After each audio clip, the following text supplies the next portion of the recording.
네, 안녕하세요. 아마존 웹 서비스에서 테크 에반젤리스트로 일하고 있는 윤석찬입니다. 오늘 6월 웨비나에 오신 여러분들 환영하고요. 이렇게 오후 시간에 시간 내주셔서 감사드립니다. 오늘 주제는 아마존의 데브옵스 개발 배포 경험을 기반해서 아마존 웹 서비스가 제공하고 있는 다양한 코드 개발 서비스를 활용해서 어떻게 여러분들의 그 코드를 좀 더 빠르고 민첩하게 배포할 수 있는지에 대한 그 활용 방법들 안내해 드리는 시간이 되겠습니다. 오늘 온라인 웨비나 중에 혹시 이제 질문이 있으신 경우에는 오른쪽에 보이는 이제 Q&A 창에다가 질문을 하시면 되고요. 질문 내역은 이제 두 가지로 제공이 됩니다. 한 가지는 이제 여러분들이 이제 그 답변을 공개로 받으실 때 저희가 이제 공개로 이제 모든 분들이 보실 수 있도록 그 답변을 해드리는 방법이고요. 그리고 이제 붉은색으로 표시되는 것은 이제 본인에게만 이렇게 오게 됩니다. 그래서 여러분들이 혹시 이제 비공개로 그 질문을 원하시면 비공개라고 하시고 이제 질문을 주시면 저희가 비공개로 답변을 드리고요. 이제 그렇지 않고 이제 많은 분들한테 도움이 될 만한 질문이다라고 생각을 하면 저희가 이제 공개로 답변을 드리도록 하겠습니다. 세션 중에도 이제 질문을 계속 해주시면 저희가 답변을 드릴 테니까요. 중간중간에 궁금하신 게 있으시면 질문해 주시기 바라겠습니다. 자, 오늘의 그 세미나 주제에 맞는 목차는요, 아마존닷컴에서 어떻게 데브옵스를 해왔는지, 아마존닷컴의 개발 문화를 좀 소개를 해드리고요. 그리고 이를 통해서 만들어진 그 아마존 웹 서비스에 있는 코드 개발 서비스, 뭐 코드 커밋, 코드 파이프라인, 코드 디플로이에 대해서 이제 소개를 해드릴 예정입니다. 그리고 이제 그 현재의 좀 데브옵스 환경의 변화에 있어서 좀 재미있는 그 변화 양상이 있는데 뭐 챗옵스라든지 보이스옵스라든지 이런 부분도 좀 여러분들께 소개를 해드리고 마치도록 하겠습니다. 자, 우리가 그 기술의 어떤 뭐 변화를 보시면은 굉장히 다양한 변화가 있고요. 현재도 뭐 클라우드라든지 뭐 마이크로 서비스라든지 데브옵스라든지 이런 용어들이 굉장히 유행이 되죠. 그래서 우리 기술 변화에 있어서 이런 기술 터미널러지들이 바뀌는 부분이 사실은 굉장히 우리한테 좀 주는 좀 충격이 있기도 하고요. 그리고 어떤 측면에서 좀 배워야 되겠다는 생각도 하고 그러실 것 같아요. 근데 이제 이런 그 기술 용어들의 어떤 변화들은 사실은 지금 현재 양상이라기보다는 과거에 이미 있었던 어떤 베스트 프랙티스가 지금 현재 우리한테 와 있다 이렇게 보시면 굉장히 좋을 것 같아요. 그 현재 제가 굉장히 좋아하는 좀 문구 중에 하나가 뭐냐면 이겁니다. 미래는 이미 와 있다. 단지 널리 퍼져 있지 않을 뿐이라고 이제 윌리엄 깁슨이 얘기한 그 문구를 굉장히 좋아하는데요. 사실 현재 우리가 조금 마이너한 기술들 그리고 새로운 어떤 그 시도들 이런 것들이 이제 각 그 미래에 가서는 그것들이 이제 일반화되면 이런 어떤 기술 용어로 많이 나오는 것 같습니다. 그래서 우리가 그 뭐 마이크로 서비스라든지 클라우드라든지 데브옵스 같은 이런 어떤 터미널로지들은 현대 우리가 앱을 만들 수 있는 앱 개발을 하는 그 개발자 측면에서는 과거의 어떤 많은 그 베스트 프랙티스들을 모아놓은 거기 때문에 우리가 다시 한번 살펴봐야 될 필요가 있다 이렇게 생각을 할 수가 있겠습니다. 오늘은 그 중에도 좀 이제 데브옵스에 관련한 부분들을 조금 더 생각을 해볼 텐데요. 그 데브옵스란 게 뭘까요? 사실 많은 그 분들이 각자의 어떤 머릿속에 데브옵스라고 하는 그 용어에 대한 어떤 생각이 있으실 거라고 생각이 들어요. 그 소프트웨어 개발 사이클을 우리가 좀 본다면 개발자가 소스를 개발해서 빌드를 하고 테스트를 하고 릴리스를 한 다음에 이제 기본적으로는 고객들한테 이 소프트웨어를 그 배포를 하게 됩니다. 그랬을 때 이제 가장 좋은 건 뭐냐면 그 사용자의 피드백이 빠르게 이제 다시 개발자한테 들어와서 다시 빠르게 배포를 하고 이런 어떤 라이프 사이클이 굉장히 빠르게 돌아가는 것들. 그래야 이제 계속 그 빠르게 배포할 수 있고 또 그 피드백도 빠르게 받아서 혁신을 할 수 있고 서비스의 어떤 기능 추가도 굉장히 좋으니까요. 근데 이제 이 과정에서 그 시간이 많이 걸린다면 굉장히 좀 문제가 있을 수가 있겠죠. 그래서 사실은 우리가 DevOps라고 얘기하는 것은 뭐 굉장히 다양한 의미가 있을 수 있겠습니다만은 소프트웨어 개발 사이클의 속도를 높이는 것. 그래서 이제 고객의 어떤 피드백을 굉장히 빠르게 받아서 반영을 하고 또다시 빠르게 민첩하게 배포하고 이런 어떤 방법론이라고 좀 또 생각을 해볼 수가 있겠습니다. 그런 측면에서 우리가 이제 이 DevOps를 어떻게 먼저 해봤던 그런 어떤 그 사례를 한번 확인해 볼 필요가 있을 텐데 그 아마존닷컴의 사례를 한번 말씀을 드리고자 합니다. 그 아마존닷컴은 잘 아시죠? 쇼핑몰입니다. 그죠? 94년도에 창업을 해서 95년도에 그 쇼핑 사이트를 열어서 이제 온라인 서점으로 시작해서 지금은 굉장히 많은 그 상품들을 취급을 하고 있습니다. 그 아마존닷컴의 지금 CTO로 있는 베너 보겔스 박사님이 이제 2006년도에 한 학술지와 그 인터뷰한 내용을 잠깐 보면요. 아마존닷컴은 이제 10년 전, 그러니까 2006년부터 10년 전이니까 뭐 아마존닷컴이 처음 시작할 때를 얘기하겠죠. 그때는 웹서버와 데이터베이스 투티어로 구성되어 있는 그냥 모놀리식 애플리케이션이었다. 이런 얘기를 합니다. 우리가 이 모놀리식 애플리케이션이라고 하는 부분을 이제 뒤에 그 설명을 드리면 그냥 이렇게 어떤 그 서비스의 기능이나 이런 것을 분리하지 않고 하나의 통으로 그냥 애플리케이션을 만드는 그런 어떤 방식을 얘기할 수 있겠죠. 이 모놀리식 애플리케이션은 개발자들이 그 애플리케이션에 다 달라붙어서 소스 코드를 빌드를 하고 그리고 하나의 통으로 되어 있는 이제 그 소스 코드를 빌드하고 테스트하고 릴리스하는. 그래서 이제 개발자들이 많으면 많아질수록 이 프로그램은 점점 더 복잡해져서 배포를 하는데 그 빌드를 하고 배포를 하는데 드는 시간이 점점 길어지는 그런 어떤 프로그램이 되겠습니다. 근데 이런 아마존닷컴이 이제 이게 제가 한 2006년도에 그 아마존닷컴을 캡처를 한 건데요.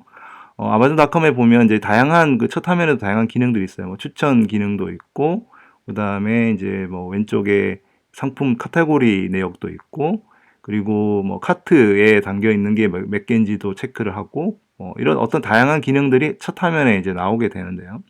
이런 화면에 나오는 각각의 기능들을 한 통에 다 만들지 않고 아마존닷컴은 좀 새로운 어떤 그 측면의 변화를 시도를 했습니다. 아까 그 보여드린 그 인터뷰에서 아마존은 중요한 아키텍처 변화를 하게 되는데요. 이 투티어 기반에서 서로 다른 애플리케이션을 제공하는 분산 서비스 플랫폼으로 변화를 했다. 즉 다시 말해서 아마존닷컴에 있는 서비스들을 잘게 나누어서 그것들을 분산 서비스 플랫폼으로 만들었다는 거죠. 그래서 그 2006년도에 아마존닷컴의 첫 화면에 들어오면 그 페이지 하나를 생성하기 위해서 100개가 넘는 서비스를 호출해서 만든다라는 겁니다. 그래서 이런 그 작은 분산화된 서비스 그리고 이런 서비스들이 갖고 있는 인터페이스에 API를 호출을 해서 이 한 페이지를 만든다라는 어떤 좀 재미있는 뭐 벌써 2006년이면 10년 전이잖아요. 그때만 해도 이제 굉장히 좀 충격적인 또 좀 재미있는 그런 어떤 개념을 얘기를 했습니다. 그 아마존닷컴의 현재 이제 이런 그 구조가 바로 그 서비스 지향 아키텍처를 갖게 되는데요. 지금 현재 보시는 점들이 뭐냐면은 아마존닷컴에 있는 서비스들이고요. 이 서비스들의 선이 서비스들과의 디펜던시를 나타내는 선입니다. 마치 우리가 그 웹페이지에 있는 링크를 보듯이 굉장히 많은 작은 서비스들이 존재를 하고 이거에 그 서로 간의 의존성을 갖는 그런 어떤 아키텍처를 갖고 있죠. 이렇게 만들려면 기본적으로 서비스들을 잘게 그 부셔서 그 프리미티브스라고 하는데요. 우리가 재료라고 볼 수 있습니다. 요리에서 말하는 재료 같은 어떤 서비스를 만들고 이런 서비스들은 특별히 이제 하나의 어떤 단일한 어떤 목적으로 만들게 되죠. 그리고 각각의 서비스들은 API로 그 인터페이싱을 하고 이제 서로 그 하이리 디커플 되어 있는 그런 구조로 만들게 됩니다. 최근에 이제 이러한 어떤 서비스 아키텍처 구조를 이제 마이크로 서비스라고 많이 부르고 있습니다. 자, 우리가 여기서 프리미티브라고 하는 게 굉장히 중요한 개념인데요. 우리가 이제 서비스를 그 구분을 할 때, 어떤 애플리케이션을 완성하기 위한 어떤 재료 원료라고 볼 수 있고요. 우리가 흔히 말해서 레고를 만들 때 레고 블럭 같은 거라고 볼 수 있겠습니다. 그래서 우리가 레고 블럭을 조립해서 우리가 원하는 다양한 그 어떤 형태의 레고를 만들 수 있듯이 이런 그 서비스들을 프리미티브로 구성을 하는 거죠. 그래서 그 여러분들도 이제 아마존 웹 서비스에 로그인을 하셔서 첫 화면을 보시면 아시겠지만은 뭐 굉장히 뭐 알록달록한 다양한 아이콘들이 이제 보이게 되는데요. 사실은 그 아마존 웹 서비스의 어떤 서비스들은 아마존닷컴이 갖고 있는 이 마이크로 서비스, 즉 프리미티브스 기반으로 만들어지는 서비스 구조로 만들어져 있는 철학을 갖고 있다 이렇게 보시면 되고요.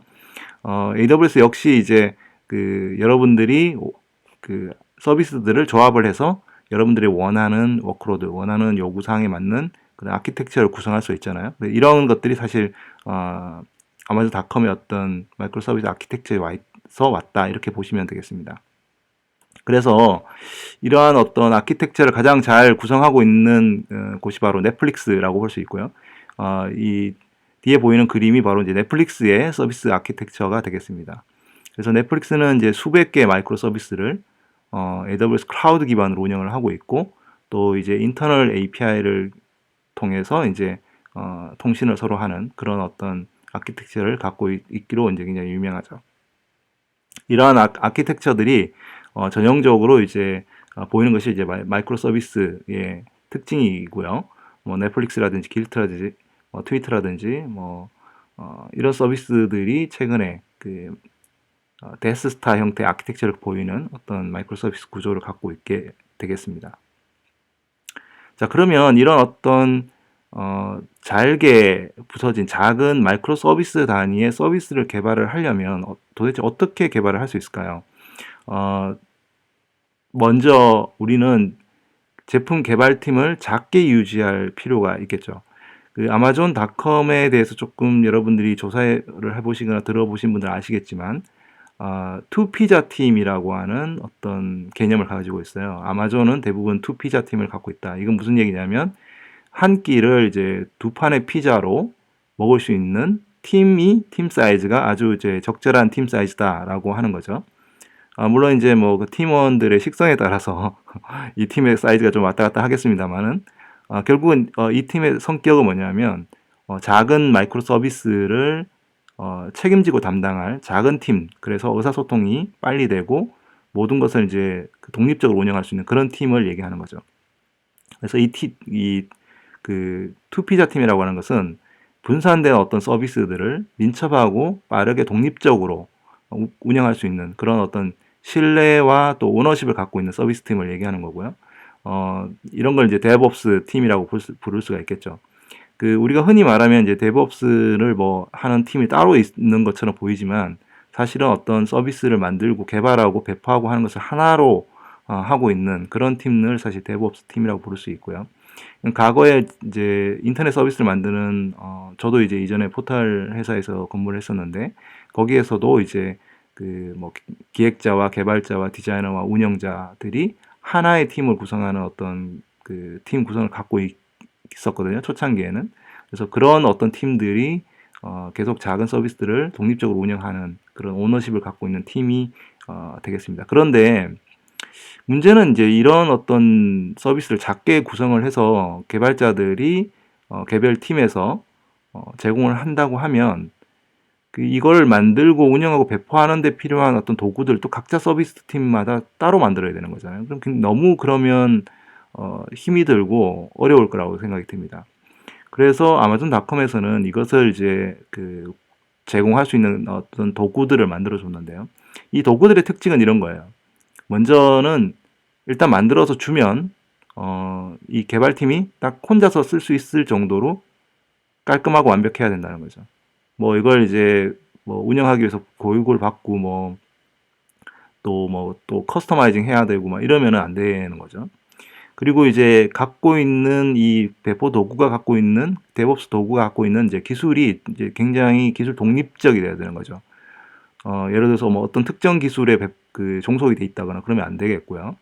그리고 이제 이것을 사용하려고 하는 팀이 뭐 자바를 쓰는데 뭐 자바는 안 돌아가고, 뭐 예를 들어 노드.js를 쓰는데 뭐 노드.js는 돌아가고, 이렇게 되면 안 되는 거죠. 그러니까 기술적인 독립성을 유지를 하고 있는 배포 도구들, 데브옵스 도구들이 돼야 되고, 그다음에 이제 그 각 팀에서 굉장히 잘하고 있는 그런 어떤 베스트 프랙티스를 잘 가져와서 계속 이제 업데이트를 하고, 그리고 이제 이 서비스 하나가 또 이게 뭐 복잡한 어떤 그 목적을 갖고 있으면 안 되겠죠. 단일한 목적을 갖고 있는 그런 서비스여야 됩니다. 이런 어떤 그 데브옵스 도구들을 제공을 해주는 게 굉장히 중요하죠. 이런 작은 팀들한테는.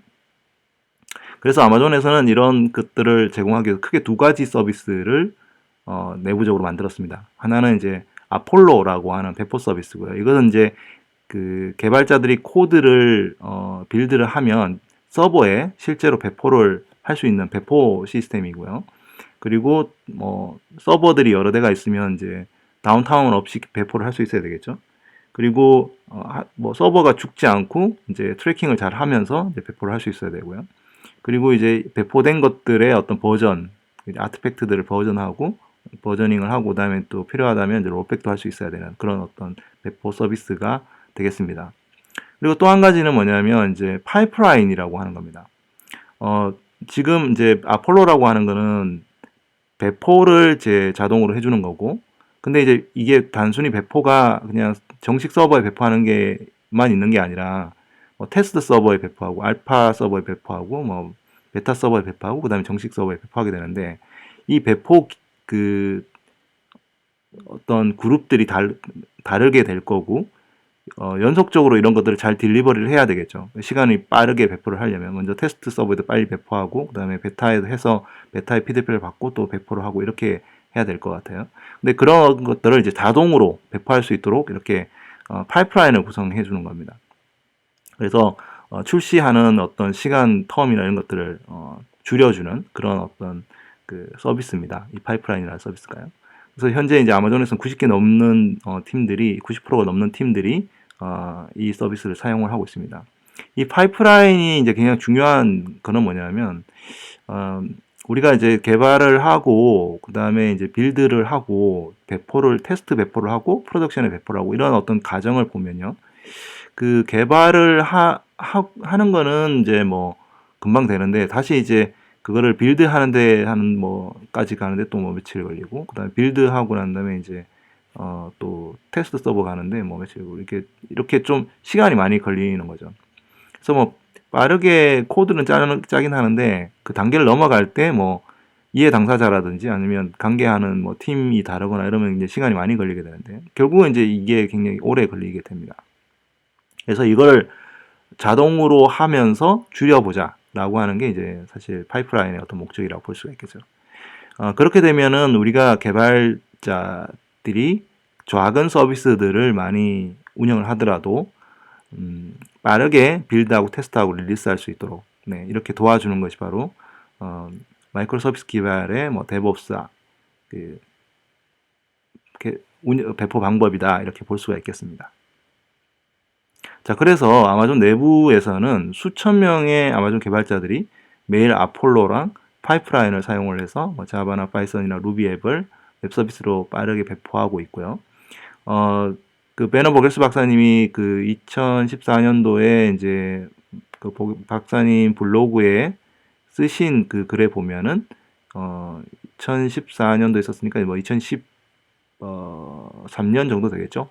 5천만 번이 넘는 개발 테스트 서버 배포가 진행했다. 이러면 이제 초당 뭐 평균 한 번 이상 배포한 횟수다. 이 정도로 빠르게 배포를 많이 하는 그런 어떤 민첩한 그런 배포 서비스가 되겠습니다. 그래서 현재 이건 조금 재밌는 통계인데요. 그 현재 배포를 그 보면 평균 이제 시간이 얼마나 걸리냐라고 하면 한 11초 정도의 배포를 할 수 있고, 그 다음에 이제 1시간에 최대 배포를 할 때는 뭐 1000번이 넘는 배포를 하기도 하고, 그리고 동시에 그 배포를 받는 호스트가 뭐 10,000개 이상 되고, 그리고 뭐 30,000개 이상의 그 호스트가 동시 배포를 최대로 받기도 한다. 이런 어떤 통계도 있습니다. 자, 이런 어떤 서비스를 이제 아마존닷컴에서 저희가 운영을 많이 하고 있고요. AWS도 이제 이렇게 저희가 서비스를 개발하고 배포를 하고 있습니다. 그러다 보니까 이제 최근에 아마존 웹 서비스 쓰는 고객들도 우리도 데브옵스를 좀 하고 싶은데 이걸 좀 더 빠르게 할 수 있는 방법이 없을까요? 이렇게 계속 이제 저희한테 문의를 해 오셨어요. 그래서 아무래도 저희가 이제 그 하고 있는 베스트 프랙티스를 여러분들한테 제공을 하는 것이 굉장히 중요하다고 생각을 했고요.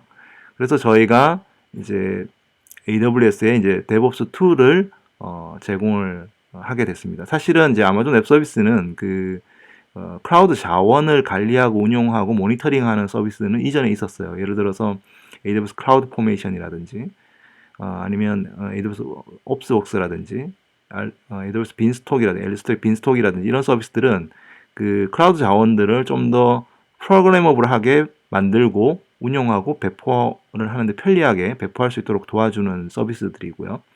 그리고 이제 이것들을 좀 더 빠르게 그 제공하고 또 모니터링을 하고 할 수 있는 클라우드 와치, 클라우드 트레일 이런 서비스들은 이미 제공을 하고 있었습니다. 근데 개발자들이 소스 코드를 구성을 하고 개발을 하고 이제 빌드를 하고 테스트를 하고 배포하는 어떤 이 서비스가 없었는데 아마존닷컴에 있는 그 서비스를 저희가 AWS 서비스로 만들어서 이제 제공을 하기 시작을 했죠.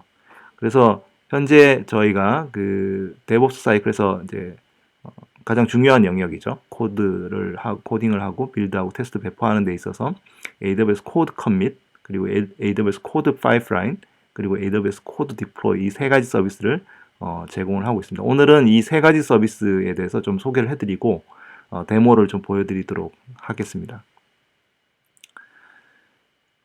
자, 우리가 그 기본적으로 어떤 테스트 그 개발을 해서 배포를 한다면 기본적으로 이제 테스트 서버가 있게 되고요. 그 다음에 이제 스테이징 서버가 있고, 그 다음에 이제 프로덕션 서버가 있겠죠. 여기에 이제 우리가 소스 코드를 개발해서 이제 빌드를 해서 이제 배포를 하게 되는데, 여기에 이제 그 직접 서버의 어떤 각각의 스테이징 서버에 있는 그 서버 군들에 이제 배포하는 것이 이제 AWS 코드 디플로이라고 하는 서비스고요. 그리고 이런 어떤 모든 일련의 과정, 그러니까 소스를 빌드를 하고 테스팅에다가 배포, 또 스테이징 서버에 배포하고, 또 프로덕션 서버에 배포하도록 이렇게 순서를 짜서 구성하는 것이 이제 파이프라인이라고 하는 서비스라고 볼 수 있겠습니다. 그리고 이제 AWS 코드 커밋은 그 여러분들 GitHub이라고 비슷하다고 생각하시면 됩니다. 그래서 저희가 그 Git 레파지토리를 AWS에 제공을 해서 좀 더 빠르고 쉽게 그리고 이제 이 그 배포 과정을 손쉽게 운영할 수 있도록 도와주는 그런 서비스가 되겠습니다.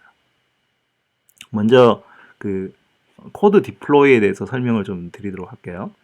AWS 코드 디플로이는 현재 서울 리전에서 사용이 가능합니다. 그래서 많은 분들이 기다리셨는데 지난달에 저희가 런칭을 했죠. 그리고 우리가 만든 그 소스 코드를 빌드한 어떤 도구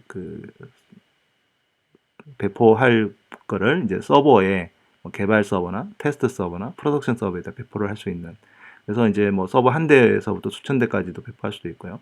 그리고 다양한 배포 옵션도 제공해주고 그리고 이제 이건 재밌는 것은 이제 AWS 내부에 있는 EC2 인스턴스에만 배포하는 게 아니고 여러분들 혹시 데이터 센터에 이제 별도의 그 물리 서버가 있다면 그 물리 서버에도 실제로 배포할 수도 있습니다. 그래서 이건 뭐 AWS하고 꼭 AWS 안에 있는 서버만 배포하지 않는 그런 재밌는 서비스가 되겠습니다.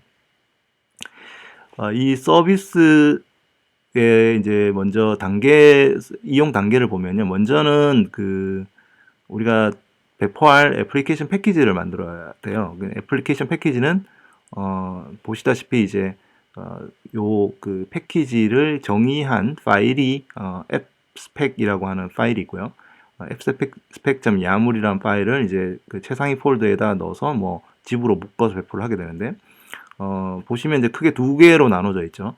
하나는 이제 files라고 하는 그 영역입니다. 그 YAML 그 스펙에 보면 이제 파일은 이제 어디에 그 파일을 배포할 거냐, 어떤 파일을 배포할 거냐, 위치를 정하는 거죠. 그래서 여기 보면 이제 hello.r 파일을 이제 코드 디플로이 셰프에 있는 디렉토리에서 갖고 와서 이제 톰캣 서버의 웹앱 서미트에 넣겠다라는 거고요.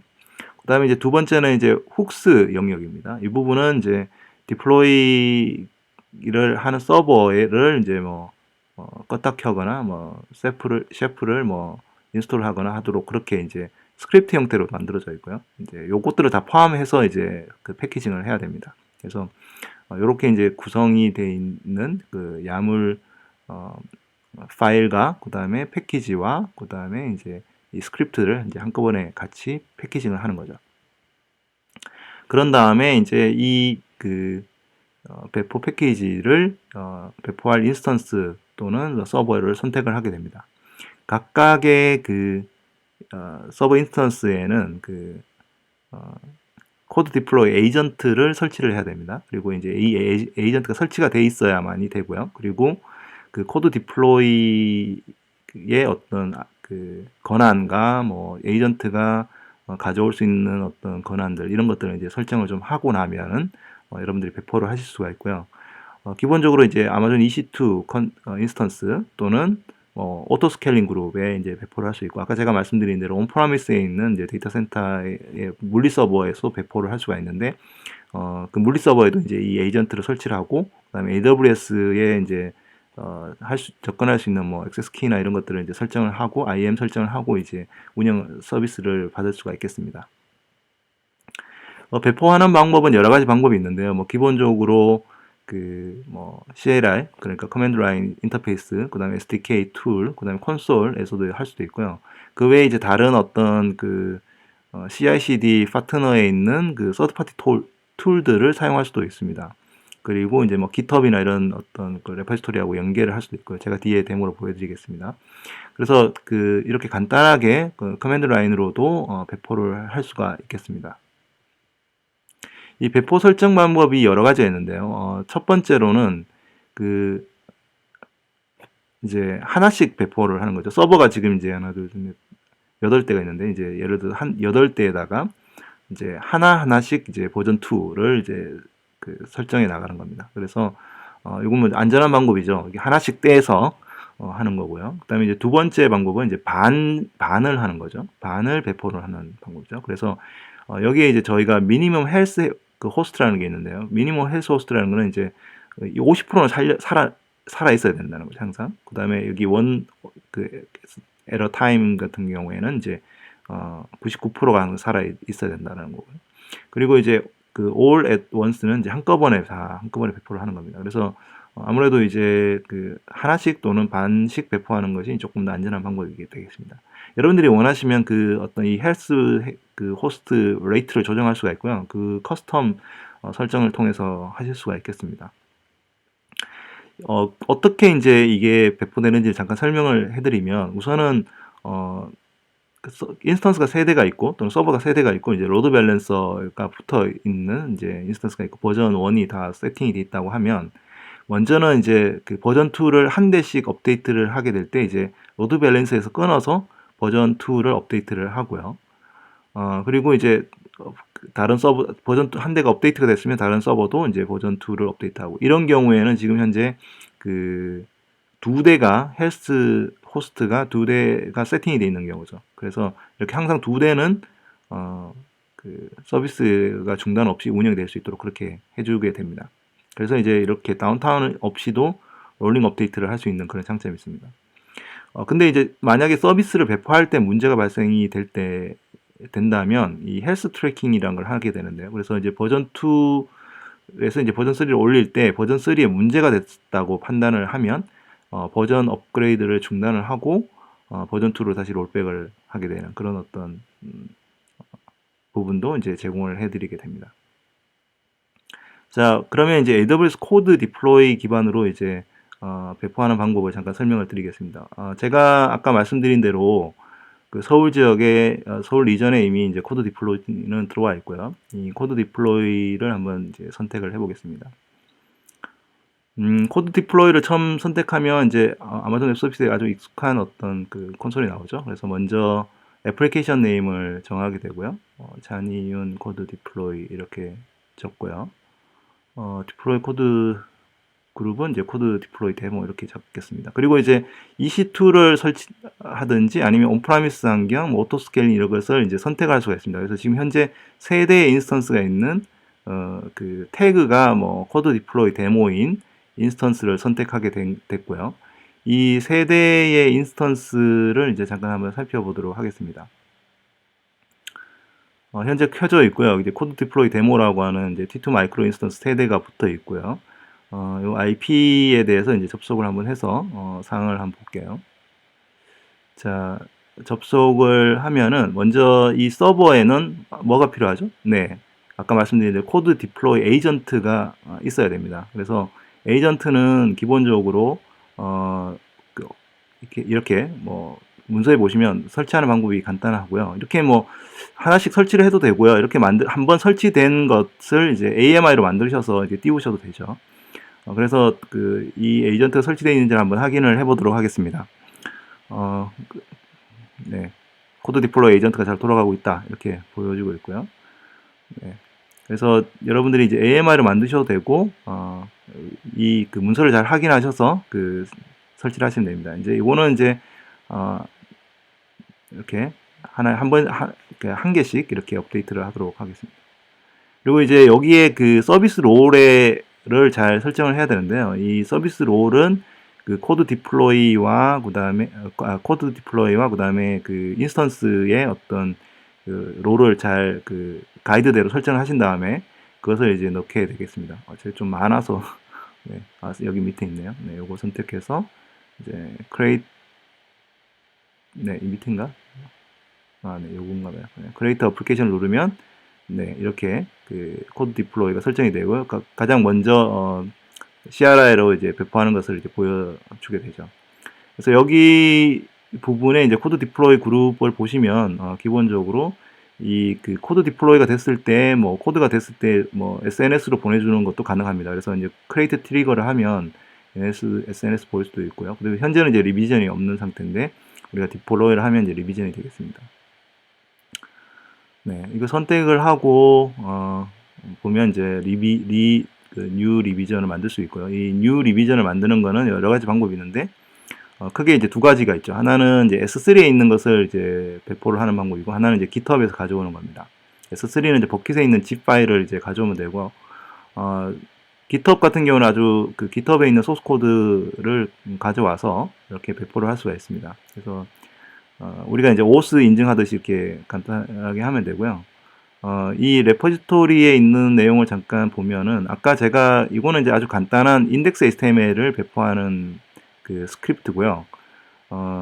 이 인덱스 HTML은 그냥 디플로이 샘플이고 축하한다는 메시지가 있는 그런 그게 되겠습니다. 그래서 앱 스펙 야물 파일이 있다고 말씀드렸죠. 여기 보시면 이제 HTML 폴더에다가 HTML 파일 하나를 던져 넣는 겁니다. 그리고 웹 서버를 설치를 하고 서버를 이제 시작하는 그런 거죠. 그 스크립트를 같이 이렇게 안에다가 이렇게 넣게 됩니다. 그래서 HTTP 서버 설치하고 그다음에 웹 서버 시작하고 이렇게 하는 거죠. 그래서 이걸 한꺼번에 모아서 이제 집으로 압축을 하게 되고요. 제가 이제 기존에 리비전이 있는 것에 가서 이걸 한번 배포를 해보도록 할 텐데요. 선택하고 이제 뉴 선택을 하고 이제 보시면 코드 디플로이에 있는 인스턴스들을 이제 요거는 이제 제가 버지니아에 있는 리전에 있는 인스턴스인데요. 네, 볼까요? 자, 보시면 이제 코드 디플로이 서버 세대죠? 네, 세대가 지금 떠 있고요. 여기서 이제 바로 하셔도 되고 기존의 리비전에 보시면 이제 이렇게 리비전이 남기게 됩니다. 그래서 리비전이 S3에 저장이 되기도 하고 GitHub에 있는 코드 커밋되어 있는 변경된 게 이제 업데이트 되기도 합니다. 그래서 기존에 만약 우리가 배포를 하게 되면 이런 식으로 이제 아트팩트들이 이제 실제로 S3에 저장이 되고요. 이렇게 이제 리비전 로케이션이 이렇게 나오게 됩니다. 그래서 선택을 하고 이제 배포를 한번 해보도록 하겠습니다. 네. 디플로이 나우를 누르면 이제 하나씩 배포를 하는 거죠. 서버가 세 대고요. 그래서 한번 눌러보면 네, 인스턴스가 이제 세 대가 붙어 있고요. 음, 그리고 이제 한 개씩 하는 거고, 그리고 헬스 미니멈 헬스가 이제 두 개죠. 세 개 중에 두 개는 항상 켜져 있어야 된다. 한 개씩 배포를 하니까요. 그리고 리비전 로케이스가 있습니다. 지금 제가 리로드를 다시 한번 하면 이렇게 이제 시작이 됐을 거예요, 아마. 예. 인스턴스 하나를 한번 열어봐서 시작이 됐는지 한번 보도록 하겠습니다.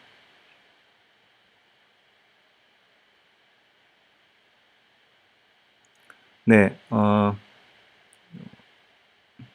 네, 지금 저기 71C9 이게 이제 시작이 돼 있죠. 15초 전에 시작을 했고요. 네, 벌써 끝났네요. 이게 뭐 그 HTML 파일 하나를 배포하는 거라서 그렇습니다. 그래서 보시면 이제 애플리케이션을 받아와서 뭐 인스톨하고 그다음에 이제 웹 서버 설치하고 뭐 띄우고 이렇게 하는 과정이고, 지금 두 번째 그 인스턴스가 이제 돌아가고 있고요. 두 번째 인스턴스는 뭐 지금 진행 중이죠. 그래서 밸리데이션까지 되고 있고요. 프로그레스 상태가 되고 있는데, 그 돌아가고 있는 인스턴스, 배포한 인스턴스, 아까 71C9에 여기에 이제 이게 돌아가고 있는지를 한번 확인해 보겠습니다. 카피를 하고, 실제로 해보시면, 이제, 이렇게 축하합니다. 뭐, 에드워드 코드 디플로이 배포 완료, 이런 식으로, 배포 완료 문구가 나오게 되죠. 네. 지금 세 번째 거도 이제 완료가 됐고요. 그래서 이제, 아까 보여드린 그 아주 간단한 그 HTML 파일 하나가 이제 배포되는 것을 보실 수가 있겠습니다. 자, 이제 그 코드 디플로이에 대해서 잠깐 보여드렸고요. 지금은 이제 코드 파이프라인에 대해서 이제 설명을 드리겠습니다. 이 코드 파이프라인은 그 소스 코드를 갖고 와서 빌드를 하고 베타를 하고 그다음에 이제 프로덕션을 하는 그 단계의 그 파이프라인을 구성할 수 있는 거고요. 우리가 이제 빠르고 신뢰성이 있도록 배포할 수 있도록 할 수 있고, 제품 테스트까지도 중간에 할 수가 있어요. 그래서 이런 어떤 UI 테스트나 아니 빌드, 뭐 유닛 테스트 이런 것까지 연계할 수 있는 아주 좋은 그 서비스고요. 그리고 이제 코드가 바뀌면 빠르게 이제 다시 자동 파이프라인이 실행할 수 있고, 다양한 어떤 서드 파티와도 연계를 할 수가 있습니다. 자, 이 코드 파이프라인을 한번 어떻게 구성이 되어 있는지 뒤에 이제 데모로도 보여드리면, 먼저는 이제 이렇게 이제 보시면 깃허브에서 소스를 갖고 와서 젠킨스로 빌드를 한 다음에 LSD 빈스톡에 있는 서버에 이제 자바 애플리케이션을 배포하는 어떤 전체 그 파이프라인인데요. 이걸 이제 전체적으로 우리가 파이프라인이라고 부릅니다. 그리고 각각의 요 하나하나를 이제 스테이지라고 저희가 부르고요. 스테이지는 이제 여러 개로 늘릴 수도 있습니다. 그리고 이제 요 하나하나는 액션이라고 하게 됩니다. 그리고 이제 이렇게 넘어가는 단계를 트랜지션이라고 이렇게 부릅니다. 자, 액션은 한꺼번에 두 개를 한꺼번에 실행할 수 있습니다. 그래서 예를 들어서 이제 소스를 받아와서 그 젠킨스로 빌드를 하면서 개발자한테 빌드 되고 있어요 라고 람다로 뭐 함수 호출을 한다든지 이게 가능하죠. 그리고 이제 빌드를 하는 하나의 스테이지 안에서도 여러 개의 이제 시퀀셜 액션을 만들 수도 있습니다. 그래서 빌드를 하고 난 다음에 이제 API가 잘 동작하는지 뭐 테스트를 해본다든지 이런 것들이 가능하게 되겠죠. 자, 이렇게 코드 파이프라인을 만들고 난 다음에 한번 그 소스 코드를 갖고 와서 전체적으로 디플로이 하는 단계를 한번 보도록 하겠습니다. 먼저는 이제 깃허브에서 소스를 갖고 오죠. 체인지된 내용을 갖고 와서 그 아트팩트, 그러니까 소스 코드를 S3에다가 먼저 저장을 합니다. 그리고 이제 젠킨스에 이제 EC2 인스턴스, 젠킨스 설치되어 있는 인스턴스에 이제 잡을 풀을 한 다음에 그리고 이제 이 아트팩트의 소스 코드를 갖고 와서 빌드를 하게 됩니다. 그래서 이제 빌드된 것도 이제 빌드 아트팩트에다 이제 저장을 하게 되고요. 그래서 완료가 됐다고 이제 코드 디플로이 얘기를 해주면 이제 디플로이 파트에서 이제 빌드된 아키텍처를 갖고 와서 자바 애플리케이션에다 배포를 하는 빈스톡에 있는 컨테이너에 배포하는 그런 어떤 방식으로 진행이 된다고 보시면 되겠습니다. 자, 우리가 이제 단순히 그 AWS에 있는 서비스만 연계할 수 있는 게 아니고요. 이제 아까 말씀드린 대로 GitHub에 있는 코드를 갖고 올 수도 있고, 빌드를 할 때 뭐 젠킨스나 뭐 클라우드베이스나 비스나 이런 걸 사용할 수도 있습니다. 그리고 이제 재밌는 건 이제 테스트를 할 수도 있는데요. 이게 테스트할 수 있는 다양한 그 서드파티 도구들이 있어요. 뭐 아피카나 브레이즈미터나 뭐 고스트 인스펙터 이런 건 이제 그 UI 테스트 도구인데요. 이런 것들 런스컵이나 이런 것들을 사용해서 그 테스트를 할 수도 있고, 필요하다면 이제 디플로이를 뭐 다른 서드파티 도구를 통해서 디플로이 할 수도 있겠습니다. 마지막으로 이제 코드 커밋은 기본적으로 Git 레파지토리라고 보시면 됩니다. 그래서 뭐 Git이 갖고 있는 기능을 그대로 이제 우리가 AWS에서 사용할 수가 있고요. 그리고 이제 또 재밌는 건 뭐냐면 Git에 있는 이제 오브젝트들이 뭐 그 파일들이라든지 이런 거라면 그거는 이제 S3에 저장이 되게 됩니다. Git 오브젝트들이. 그래서 아마존 S3가 갖고 있는 뭐 확장성이라든지 가용성이라든지 뭐 내부성 같은 걸 그대로 우리가 GitHub Git 레퍼지토리에서 제공을 받을 수 있는 그런 장점이 있죠. 그리고 이제 그 엔터프라이즈 사용할 때 중요한 것 중에 하나가 이제 소스코드 암호화인데요. 이런 암호화 부분도 이제 KMS를 통해서 인크립션을 할 수가 있겠습니다. 그리고 이제 Git 인덱스는 이제 DynamoDB에 저장이 됩니다. 그러니까 그 S3와 DynamoDB와 KMS를 통해서 이제 이 Git하고 잘 연계가 돼 있어서 아주 엔터프라이즈 수준의 이제 소스코드 레퍼지토리를 운영하고 싶다면 코드 커밋을 활용해 보시면 좋을 것 같아요. 네, 지금까지 이제 보여드린 이 파이프라인이랑 코드 커밋은 아직까지 서울 리전에서 서비스가 되고 있지는 않습니다만은 향후에 좀 더 빠르게 계속 아마 여러분들의 요청이 있으시면 서비스가 계속 들어오지 않을까 그런 생각을 갖고 있습니다.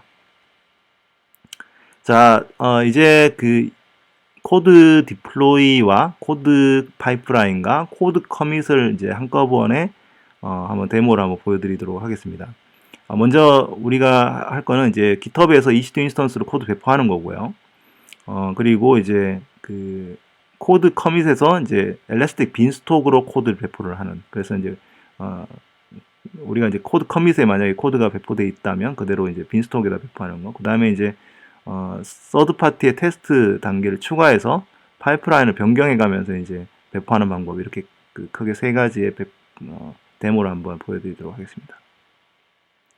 자, 아까 보여드린 대로 지금은 이제 버지니아에서 하겠습니다. 왜냐하면 코드 디플로이랑 코드 파이프라인이 같이 제공되고 있는 곳이 버지니아 리전이어서요. 먼저 코드 파이프라인을 만들게 됩니다. 코드 파이프라인은 또 아주 간단하게 또 이제 AWS가 갖고 있는 또 심플 컨솔에서 가능합니다. 그래서 먼저 할 거는 먼저 GitHub에서 코드를 가져와서 빌드를 하는 거고요. GitHub에서 이제 갖고 올 수도 있고 뭐 코드 커밋도 갈 수 있고 여러 개가 있죠. 그래서 먼저 그 GitHub에 연결을 하게 되면 GitHub에 있는 그 레파지토리들이 이렇게 보여집니다. 그래서 아까 AWS 코드 그 디플로이 GitHub이라고 하나 그 레파지토리에 있는 것을 가져오고요. 빌드는 뭐 젠킨스 뭐 이런 걸 사용할 수 있는데 이건 HTML 파일이어서 뭐 빌드를 할 필요가 없죠. 그래서 노빌드 상태로 하겠습니다. 그리고 배포는 코드 디플로이, 아까 저희가 배포한 그 코드 디플로이에다가 배포를 할 거고요. 그리고 이제 그래서 찬이윤 코드 디플로이를 선택을 잠깐만요. 네, 리프레시를 해서 하고 그 다음에 디플로이 그룹도 코드 디플로이 데모를 하고요. 선택을 하고요. 그리고 그 롤 네임은 이제 코드 파이프라인 서비스 롤을 만듭니다. 여러분들이 이제 크리에이트 롤 하시면 됩니다. 없는 경우에는. 자, 그래서 한번 쭉 보시고 난 다음에 파이프라인을 만드시면 아까 이제 보여드린 대로 GitHub에서 소스 코드를 가져와서 그 코드 디플로이를 하는 데모 그 인스턴스 세 군데에다가 배포를 하게 되는 그런 어떤 구조로 만들어져 있습니다. 그래서 이렇게 파이프라인을 구성했고요. 보시다시피 바로 GitHub에서 코드를 바로 자동으로 가져오게 됩니다. 네, 그래서 지금 진행 중이고 코드 디플로이에 이제 해당되는 서버는 보시면 이제 코드 디플로이 가서 보시면 아까 익숙한 화면이죠. 그래서 여기에 있는 그 인스턴스 코드 디플로이 데모에 해당되는 인스턴스의 세 개에다가 이제 배포를 하게 되고요. 이건 지금 엘라스틱 로드 밸런서에 연결이 되어 있습니다. 이 세 대가 하나의 로드 밸런서에 연결이 되어 있어서 이렇게 보시면 이제 ELB 서버가 있고요. 그래서 지금 빨갛게 되어 있는 어떤 구성으로 되어 있습니다. 그래서 현재 이제 배포가 되어 있는 상태죠. 자, 이제 코드를 한번 바꿔서 배포를 한번 해보겠습니다. 그래서 index HTML에서 백그라운드 컬러가 이제 레드로 되어 있는데요. 이거를 오렌지로 바꾸고, 그리고 commit change에다가 change to orange라고 적고 커밋을 합니다. 자, 그러면은 이제 소스 코드가 변경이 됐죠. 그럼 소스 코드가 변경이 되면 이제 바로 이게 변경된 사항이 풀이 됩니다. 그래서 아까 만든 우리가 죄송해요. 리플라이를 하면 이제 풀이 돼서 뭐 자동으로 하지만 제가 이제 리리스 체인지를 한번 하겠습니다. 그러면은 새로운 어떤 커밋된 것이 이제 프로그레스가 돼서 동작을 하게 됩니다. 그래서 요 새로 변경된 커밋 내역을 보면 레드에서 오렌지로 바뀐 거를 보실 수가 있고요. 자, 이렇게 바뀐 것이 이제 소스 코드에서 갖고 와서 코드 디플로이에 이제 배포가 되게 됩니다. 그래서 지금 진행 중이죠. 네. 자, 이 와중에 이제 코드 파이프라인을 하나 더 만들겠습니다. 배포는 하고 있을 거니까요. 이제 두 번째는 이제 코드 커밋에서 갖고 오는 건데요. 제가 코드 커밋에 이제 레퍼지토리를 하나 만들어 놨어요. 그냥 아까 그 HTML 파일 같은 거를 그대로 이제 제가 하나 만들어서 올려놨고요. 이제 젠킨스 빌드 없이 파이프라인 만들고 이번에는 이제 빈스톡에다가 배포를 하겠습니다. 그 빈스톡에는 제가 기존에 만들어놨던 빈스톡 환경을 세팅을 하고요. 보시면 이제 찬이윤 env라고 이제 php가 돌아가는 빈스톡 파일이고요. 빈스톡 환경에다가 세팅이 됐습니다. 자, 아까 배포된 걸 한번 볼까요? 여기 이제 빈스톡에서 배포되고 있는 샘플 서버고요. 자, 그 다음에 그리고 롤은 아까 파이프라인 서비스 롤을 만들고, 자, 지금은 이제 코드 커밋에서 빈스톡에다가 배포하는 그런 파이프를 하나 더 만들었습니다. 자, 배포가 됐을 텐데요. 한번 볼까요? 리로드. 아까 이제 오렌지로 바꾼 그게 배포된 것을 보실 수가 있습니다.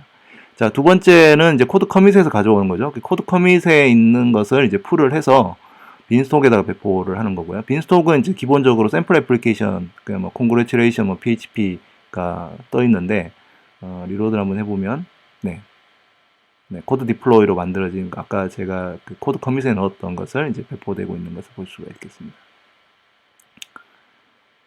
자, 이제는 한번 파이프라인을 한번 바꿔볼 텐데요. 먼저는 이제 테스트를 하는 액션을 한번 넣어보겠습니다.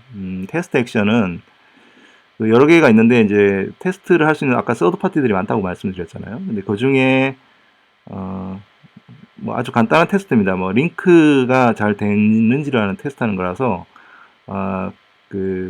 우리가 이제 여러 개의 테스트가 있는데 그 중에 고스트 인스펙트 UI 테스팅이라고 하는 게 있습니다. 이거는 이제 우리가 어떤 UI 테스트 방법을 만들어 놓으면 그걸 그대로 이제 테스트를 해주는 거고요. 링크 테스트라고 하는 이제 테스트를 하나 만들어 놨는데 제가 요걸 이제 테스트에 넣도록 하겠습니다. 그래서 여기 공백이 있으면 안 되네요. 액션을 하고요. 그러면 이제 HTML 파일로 나온 빌드의 링크를 눌러서 이게 잘 되는지를 확인해 주는 거고요. 자, 그 다음에 이제 프로덕션 환경에 하나를 더 추가를 해볼게요. 이거는 요 코드는 이제 빈스톡에다가 추가하는 코드인데 디플로이를 이제 실제로 코드 디플로이를 통해서 실제 인스턴스 서버들 그러니까 에다가 배포하는 거를 이제 해보도록 하겠습니다. 그래서 코드 디플로이 우리가 기존에 만들어 놨던 코드 디플로이랑 코드 디플로이 데모 에다가 이제 하죠. 그러면은 지금 이 전체 구성을 보시면 AWS 코드 커밋에서 소스 코드를 가져와서 링크 테스트를 한 다음에 그리고 테스트 서버에 빈스톡에다가 배포를 하고 이걸 다시 프로덕션에다가 배포하는 그런 어떤 형태가 되겠습니다. 그래서 지금 현재 노란색으로 되어 있는 것을 이제 코드 커밋은 아까 영어로 되어 있는 푸른색 배경이었죠. 그래서 지금 바로 코드 커밋에서 가져오는데 아까 뭐 한번 변경이 없기 때문에 바로 되고요. 이제 두 번째로 이제 그 링크 테스트를 하는 테스트 단계로 넘어갑니다. 그래서 자동으로 지금 보시면 이제 테스트가 되고 있는 걸 보실 수가 있겠죠. 그래서 고스트 인스펙터 UI를 통해서 링크를 눌렀을 때 테스트를 이제 하는 게 되겠습니다. 그래서 지금은 이제 먼저 그 가져온 소스 코드를 고스트 인스펙터에 보내서 테스트를 하고 있는 거고요. 그래서 지금 현재 보시면 패스가 됐죠. 네. 그래서 요 테스트 된 결과들을 한번 이게 이제 비디오로 찍어줘요. 그래서 우리가 나중에 이걸 누르면 네, 이런 식으로 보이게 이렇게 됩니다. 그래서 요게 이제 그 테스트 하는 그 슈트고요. 그래서 이제 테스트가 잘 끝났죠. 왜냐하면 링크를 눌렀는데 잘 동작을 하니까 사공사가 떨어지거나 그러지 않았어요.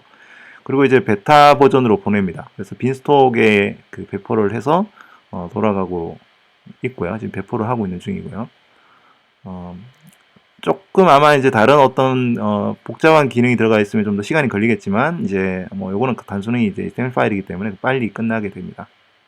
그래서 빈스톡에서 이제 배포가 된 걸 보실 수가 있고요. 자, 빈스톡에서 배포된 거를 요거는 이제 이미 배포를 해놓은 거기 때문에 자, 그 실제 그 일렉셀 로드 밸런서가 있는 프로덕션 단계에도 배포가 되는지 한번 볼게요.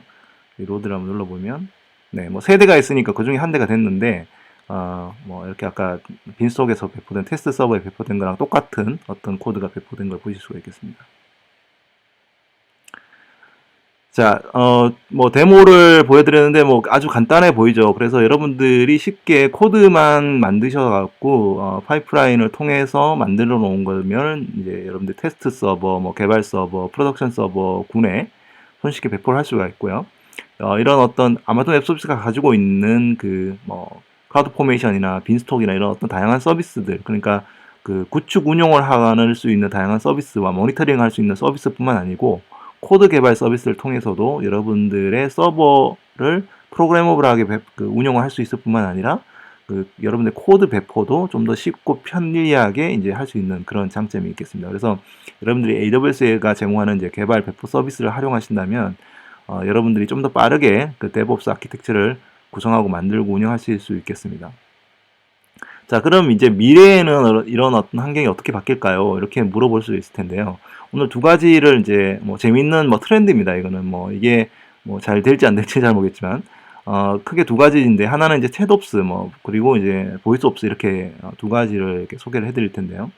이 챗옵스라고 하는 것은 요즘에 여러분들이 아마 많이 들어보셨을 거예요. 그러니까 먼저 처음에 이 챗옵스를 얘기한 회사가 이제 깃허브에서 그 자기네들 어떤 서비스를 개발 배포 운영을 하는 데 있어서 이 그 사람 손으로 해야 되는 일들이 너무 많은 거예요. 그래서 그런 도구들을 좀 더 빠르게 제공을 하기 위한 어떤 그 대화형 서비스를 해보자라고 만든 도구가 챗옵스에서 만든 봇이라고 하는 것이 되겠습니다. 그 챗옵스에서 말하는 이제 그 컬래버레이션 모델은 사람뿐만 아니고 개발 도구들, 프로세스들, 자동화들 이런 것들을 좀 더 빠르게 그 제공할 수 있도록 만들기 위한 어떤 그런 도구들입니다. 단순히 사람들 간의 협업이 아니라 어떤 기본 도구들과 프로세스와의 어떤 협업도 가능해서 이 워크프로를 아주 단순하고 투명하게 만드는 것이 되겠습니다. 그러다 보니까 여러분들이 좀 더 빠르게 그런 것들을 안전하게 이렇게 제공할 수 있고 어떤 그 뭐 자동화라든지 뭐 측정이라든지 공유의 어떤 문화가 잘 쉽게 될 수 있는 그런 어떤 형태의 새로운 변화라고 볼 수 있습니다. 그래서 이 챗옵스가 갖고 있는 특징은 뭐냐면 개발자가 직접 서버에 접속해갖고 뭐 하는 게 아니라 어떤 모든 도구들을 다 그 자동화해서 그 이런 어떤 서드파티 도구들 또는 봇이 직접 이 일들을 사람이 해야 될 일들을 처리를 하게 되는 거죠. 그래서 그 여기에 이제 그 봇이 존재하게 되고요. 운영자가 해야 될 일들을 봇에 제공을 하고 운영자는 이런 어떤 전체적인 그 프로세스와 필요한 것들을 채팅을 통해서 봇한테 시키도록 그렇게 하는 거죠. 그래서 기본적으로 우리가 그 채팅을 통해서 그 우리가 이제 개발자들하고 소통을 하면서 이 그 봇하고도 얘기하면서 어떤 일들을 시킬 수 있도록 그렇게 해주는 것이 바로 이제 이 챗옵스의 아주 기본적인 개념이 되겠습니다. 마치 IRC하고 비슷한 어떤 이 최근에 많이 그 사용하고 있는 그 플랫폼이죠. 슬랙이라고 하는 플랫폼 또는 이제 hitchat이나 뭐 캠파이어나 이런 어떤 그 도구들이 이미 그 개발자들 사이에 어떤 개발을 할 때 필요한 어떤 커뮤니케이션 수단이 있었어요. 여기에다가 그 몇 가지 봇들을 추가를 해서 우리가 어떤 개발을 할 수 있도록 만드는 거고요. 깃허브에서 만든 휴봇이 가장 유명하고 뭐 리타나 이런 어떤 봇들이 있습니다. 이런 봇들을 기존의 슬랙이나 힙챗이나 뭐 캠파이어 같은 데서 연계를 하는 건데요. 이런 걸 연계하는 이제 방법 중에 하나가 웹훅이라고 하는 겁니다. 그래서 인터그레이션 하는 거죠. 그 봇이 이 대화에 참여해서 대화의 어떤 기능이나 어떤 대화를 인지해서 어떤 그 수행을 하도록 해주는 거고, 이제 뭐 비슷하게 보면 옛날에 뭐 심심이 같은 것도 이런 거라고 보실 수가 있겠습니다. 그러면 이제 그 코드 디플로이하고 휴봇이 슬랙과 연동되는 걸 한번 잠깐 데모를 보여드릴 텐데요. 이거는 이제 깃허브에서 이제 어떻게 하고 있는지를 이제 보여드리는 겁니다. 그래서 아마존 웹 서비스 코드 디플로이하고 연결을 하는 건데요. 자, 뭐 아까 그 깃에서 먼저 이제 이렇게 만들어진 것을 보시면 이제 처음에 약간 에러가 났죠? 네, 뭐 첫 그 화면이 보시면 네. 그래서 링크가 털려갔고요. 링크를 바꾸는 겁니다. 링크를 바꾸고 커밋을 하고 그리고 이제 네.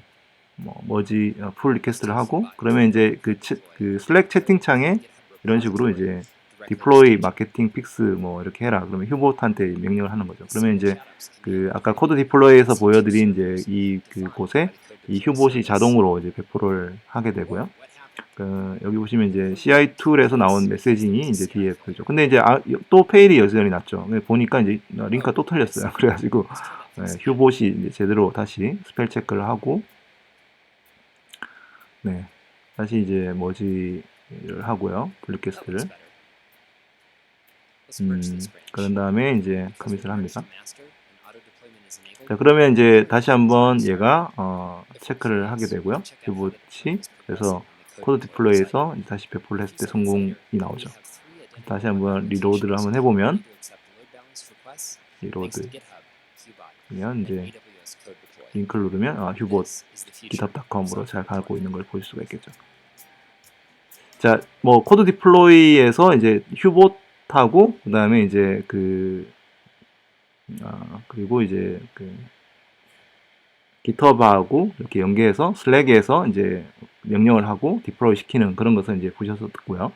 요즘에 이제 챗옵스에 관련한 여러 뭐 서비스들이 많이 나오고 있습니다. 그래서 뭐 이런 그 챗옵스 도구들을 제공을 해주고 있고요. 그리고 뭐 디플로이 봇 같은 것도 있어서 뭐 GitHub이나 뭐 이런 것에도 이제 서포트가 되는 그런 것들이 나오고 있습니다. 아마존 앱 서비스에서도 이제 이거를 채팅 봇을 제공해 줄 수 있는 그 기능 중에 하나가 AWS 람다라고 하는 서비스를 이용해서 그 슬랙에 그 채팅 봇을 만들 수 있는 그 기능을 제공을 해주고 있어요. 이제 여러분들 이제 AWS 람다라고 하는 서비스에 가시면 그 블루프린트라고 해서 이제 샘플 코드를 보여주게 되는데 이 샘플 코드에 이제 슬랙이라고 쳐보시면 이제 슬랙에다가 이 채팅 봇을 만들 수 있는 그 람다 함수들이 나오게 됩니다. 근데 여기 이제 아마 여러분들 중에 람다가 뭔지 잘 모르시는 분들이 계실 것 같아서 이제 잠깐 소개를 해드리면요. AWS 람다라고 하는 서비스는 조금 독특한 서비스입니다. 뭐냐면 기존에 우리는 이제 뭐 인스턴스 서버 가상 서버를 설치를 하고 거기다가 이제 코드를 배포를 하고 이렇게 계속 했는데 이 서비스는 사실은 서버는 없어요.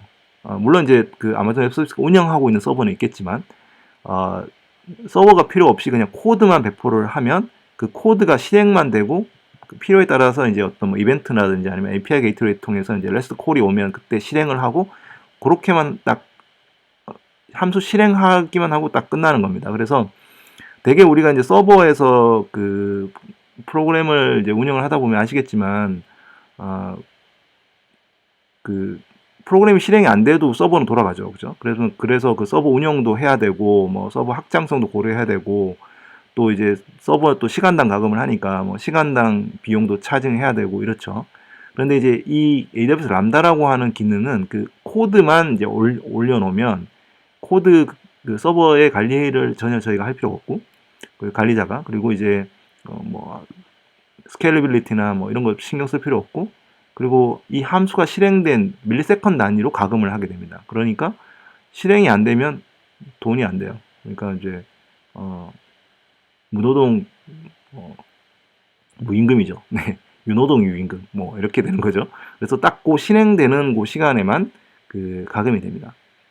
그리고 이제 이 코드는 이제 Node.js라든지 자바라든지 파이썬 코드를 사용할 수 있고요. 뭐 자바인 경우에는 뭐 스칼라나 클로저 같은 어떤 JVM 기반으로도 사용을 합니다. 그래서 여러분들이 어떤 그 프로그램 아주 기능적인 것을 하나를 만들어서 그거를 코드로 만들어서 이제 라이브러리와 함께 업로드를 하면 이제 실행이 되고요.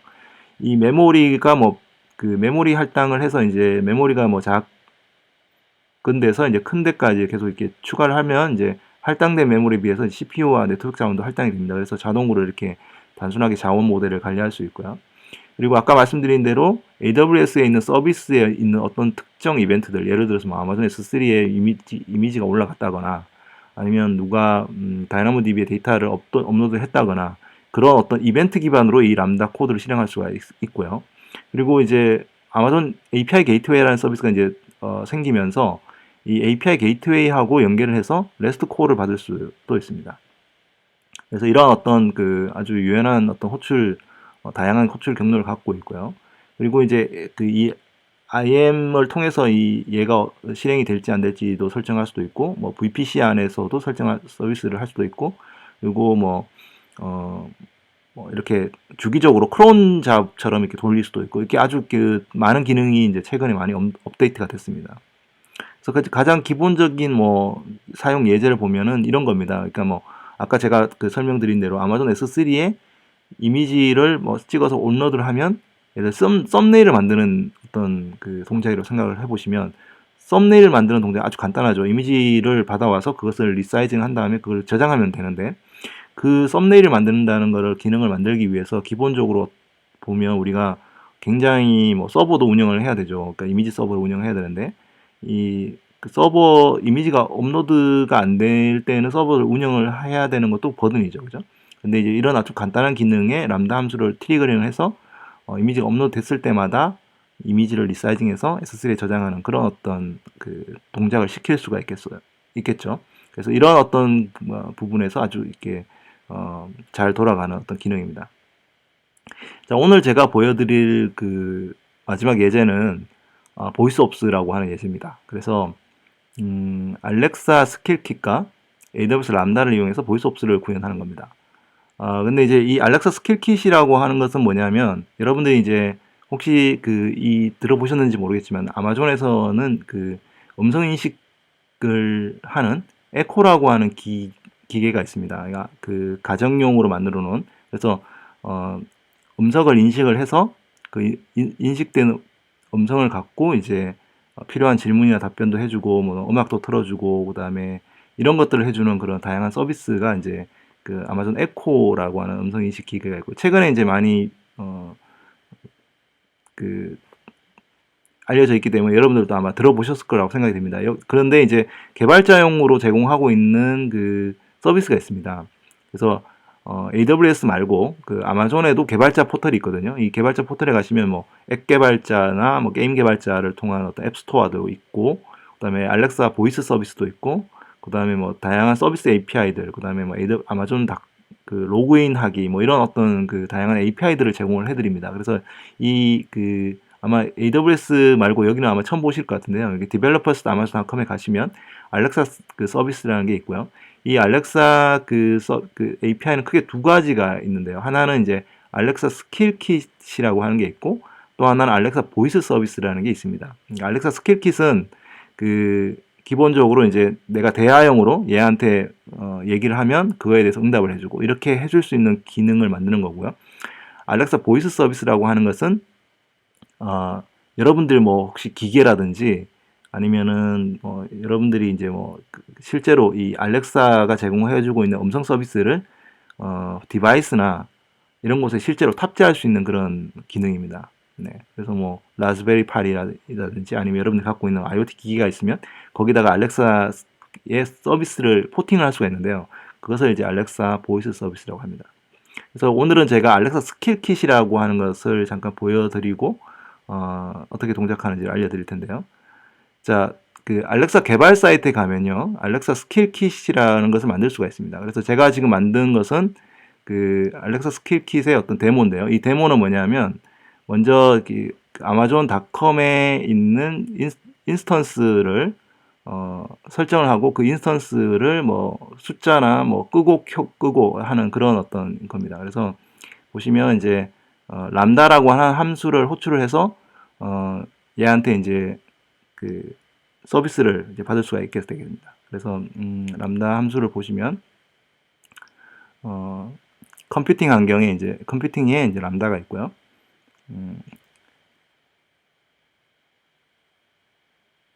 람다의 알렉사 스킬 데모를 선택을 미리 만들어 놓은 겁니다. 보시면 그 음성 인식을 받아서 그 처리하는 그런 인텐트들이 있습니다. 여기 함수에 보시면 먼저 안녕하세요 뭐 이렇게 얘기를 하고 그다음에 리전을 먼저 설정을 합니다. 그리고 리전을 설정하고 리전에 있는 인스턴스의 정보를 갖고 와서 그것을 이제 서비스를 하게 되겠죠. 자, 이제 한번 테스트를 할 수도 있어요. 네, 그래서 예를 들어 스필 Hello.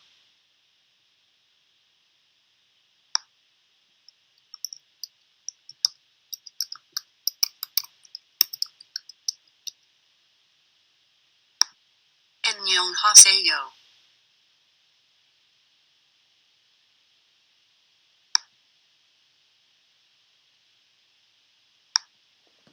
자, 이제 넥스트를 하시면 되고요. 네. 그러면 이제 스킬 킷이 만들어졌습니다. 그래서 요거를 이제 알렉사, 한번 해보겠습니다. play the music. Shuffling your music.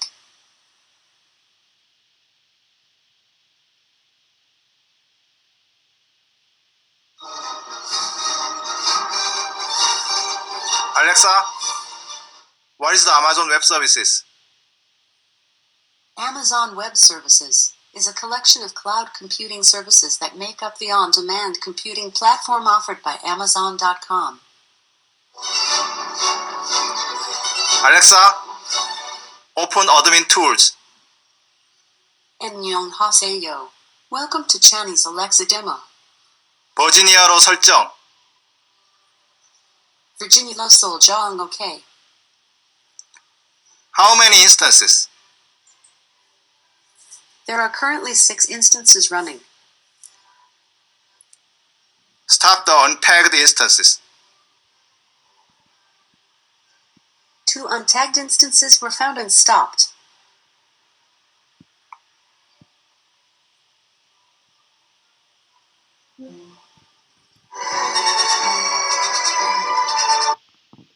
네.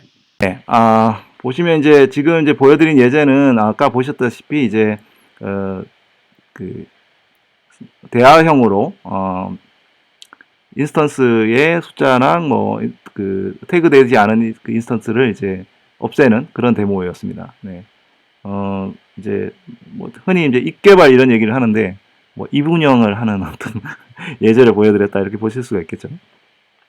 자, 그러면 이제 뭐 제가 이제 그 영상으로 제가 잠깐 데모로 찍어드린 건데요.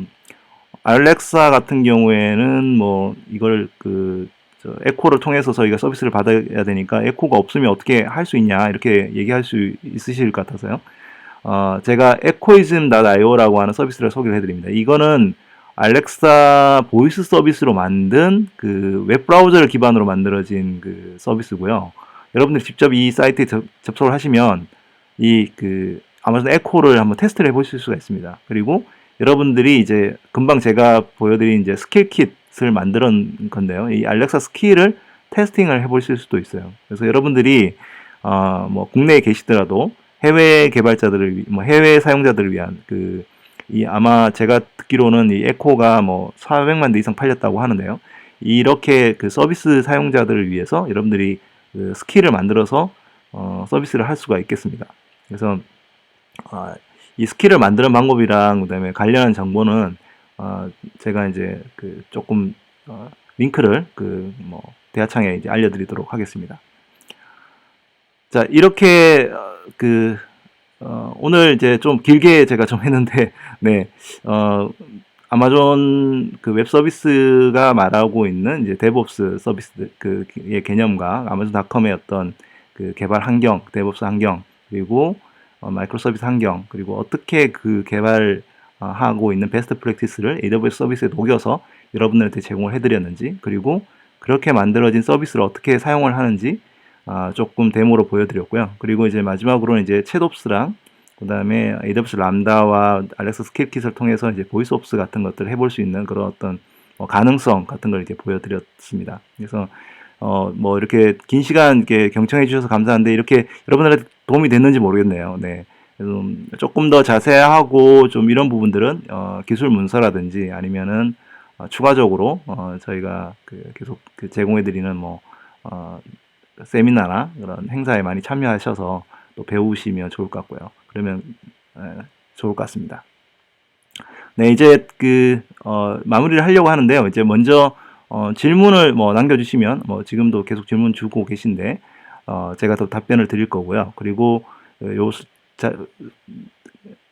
강연이 끝나면 이제 간단한 설문조사를 하겠습니다. 그래서 여러분들이 좀 들었을 때 좋았는지 이런 것들을 이제 꼭 남겨주시면 저희가 다음에 이 온라인 세미나를 준비할 때 도움이 되겠습니다. 그리고 발표 자료와 녹화 영상은 저희가 항상 이제 그 AWS 블로그에 올리고 있거든요. 그래서 이 URL을 통해서 보시면 이 세미나 끝난 후에 녹화 영상이나 발표 자료를 보실 수가 있겠습니다.